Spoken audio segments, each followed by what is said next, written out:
Ito yung artist na mahilig magpaikot. Kakaiba kasi yung style niya ng pagdrawing.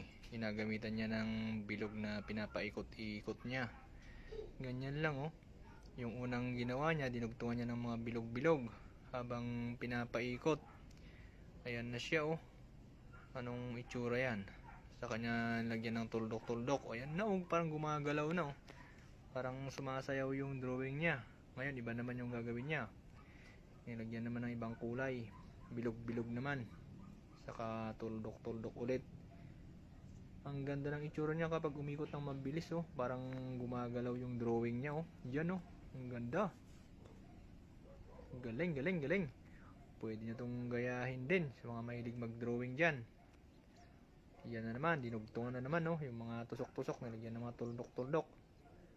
Yan. Pinuno na ng tuldok-tuldok na pula. Ayun no. Parang yung mga mikrobyo sa microscope na gumagalaw-galaw. Nilagyan naman ng tuldok-tuldok na ibang kulay oh.